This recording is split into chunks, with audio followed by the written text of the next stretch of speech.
artifact from the northwest Georgia mountains. David Lloyd contacted me through the Redactus website on September 1st, 2014. He's a college student in his early 20s. The initial message was long, but essentially, he wanted to share his story about a bizarre series of events that occurred to him and his friends during the previous few months. David and his friends April and Brandon were camping for the weekend in the northwest Georgia mountains. This was approximately 3 months before he contacted me. One of those nights, they were sitting around the campfire when they noticed an eerie green strobing light illuminating the forest roughly 75 feet away from them. The pulsing intensified for 10 seconds, then abruptly stopped. They looked at each other, kind of freaking out at this point, but they were more curious than scared. So David and April walked slowly toward the direction where the light had been. Brandon was too nervous, so he stayed by the fire. The two braver friends got to the area where they thought the light must have been, but they didn't see anything out of the ordinary. It was completely dark, and there was no moon that night, so they were scanning all around, relying on the light from their flashlights. April noticed an opening in the side of a small rocky hill. This little cave was covered by trees and brush. She only noticed it because she saw something shimmer when she moved her light. They pushed some of the brush aside and knelt down to look inside. They both saw what looked like an emerald crystal, a smooth, green, shimmery rock.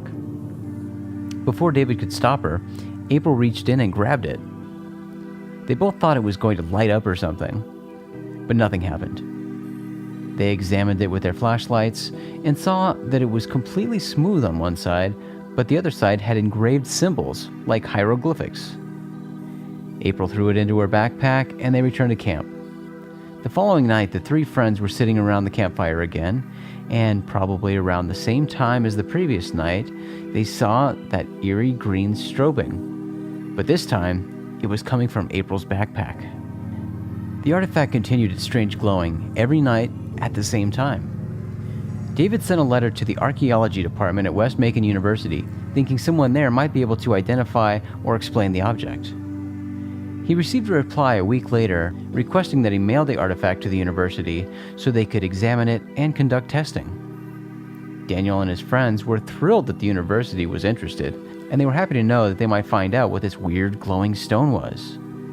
He gave April the address provided by the professor in the archaeology department, and she promptly shipped the artifact to the university from her local UPS store. 2 weeks went by, and after hearing nothing from the university, David called his contact in the archaeology department to get an update. It wasn't good news. The professor informed David that they were still waiting to receive the artifact. They had just assumed that David hadn't gotten around to mailing it yet. After that frustrating and confusing news, David called April and told her to check the package's tracking number on the UPS website. That didn't help. The tracking number didn't work. The website returned an error message stating that tracking information could not be displayed for the selected shipment and to call UPS for assistance. April walked to that UPS store where she mailed the package to find out why it hadn't been delivered to the university and hopefully to find its whereabouts.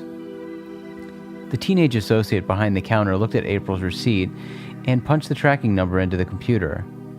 He looked confused for a few seconds, then informed her that there was a notation in the computer that Homeland Security had flagged the shipment and seized the package.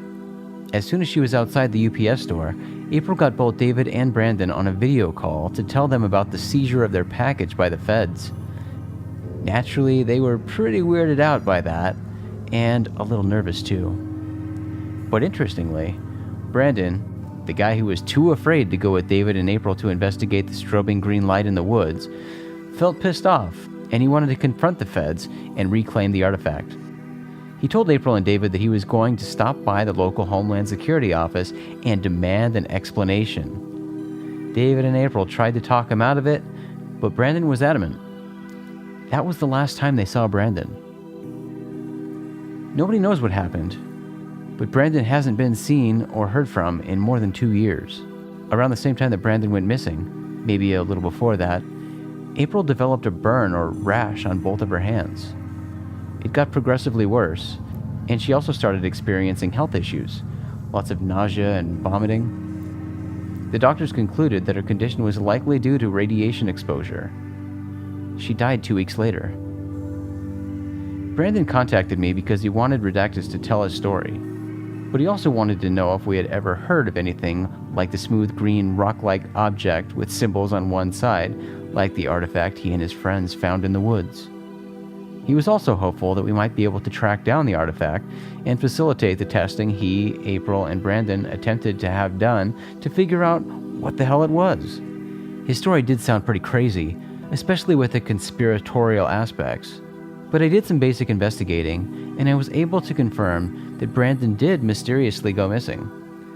I also confirmed that April died shortly after that.